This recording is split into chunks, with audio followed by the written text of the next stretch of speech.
Right, so welcome to day 3. So we're now moving into our press assistance day.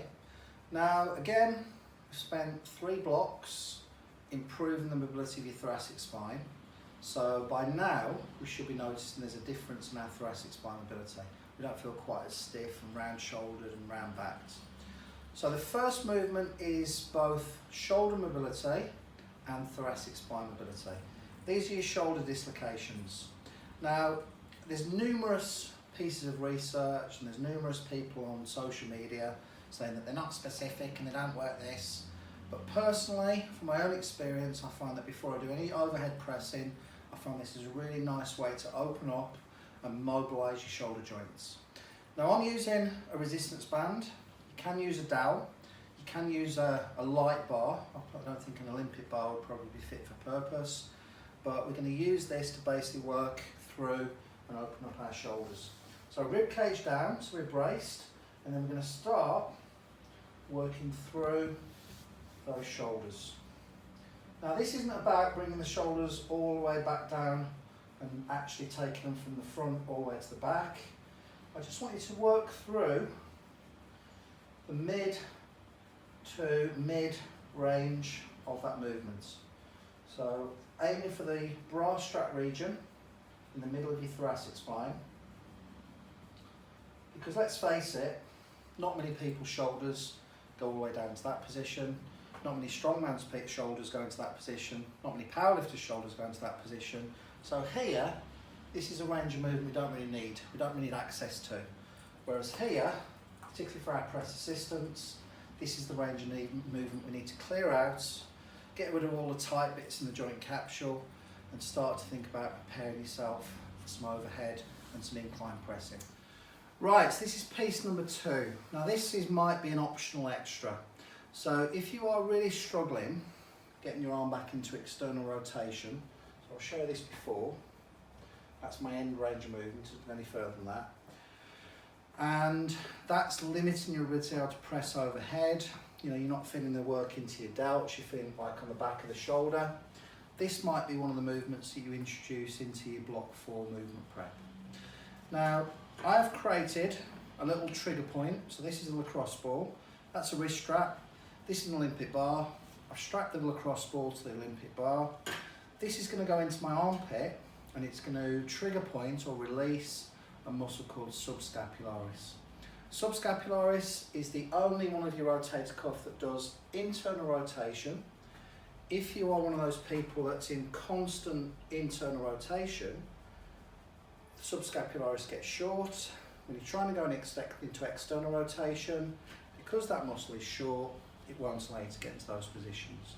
We release subscapularis, all of a sudden you've got more external rotation, and then you can start to press more effectively and feel it where you should do. Now once you've set your bar up, you can see now in front of me I have a bench with a 12.5 kilo dumbbell, and this will depend on how much traction you need to actually get into position. So I'm going to grab the dumbbell in my hand.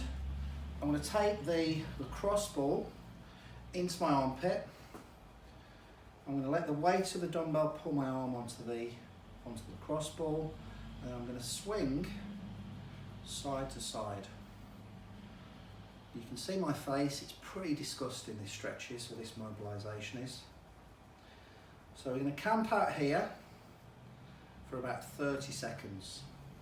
You don't need huge amounts of weight, about 12.5 for me is ample weight to get that release that we're after.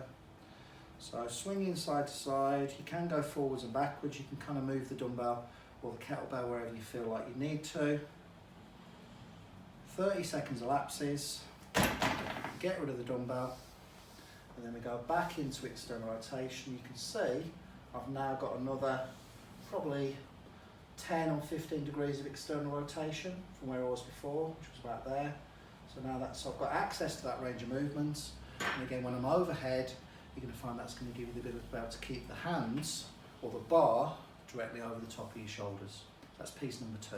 Right, so your final piece for day 3, press assistance day, is a bear crawl. Now this is really important or really useful for shoulder stability, shoulder joint stability. It's dynamic, so you're moving with it. It encourages you to keep your brace, your abdominal muscles braced, and it starts to get that synchronization of arms and legs moving through. So this is about activating muscle groups around the shoulders, activating your core muscles so you're in a partial brace, and then integrating movements of the lower limb with the upper limb.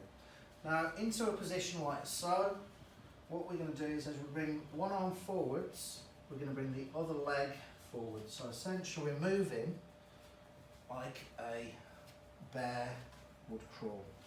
Common mistakes people make on this one is when they bring this leg through, they bring it too far forwards, which then starts to encourage you to move your hips from side to side, and you lose that forward momentum into lateral movement.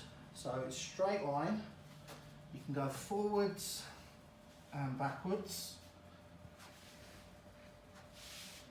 So forwards, bracing the core, so the stomach's pulled in, rib cage pulled down, and that's your bear crawl.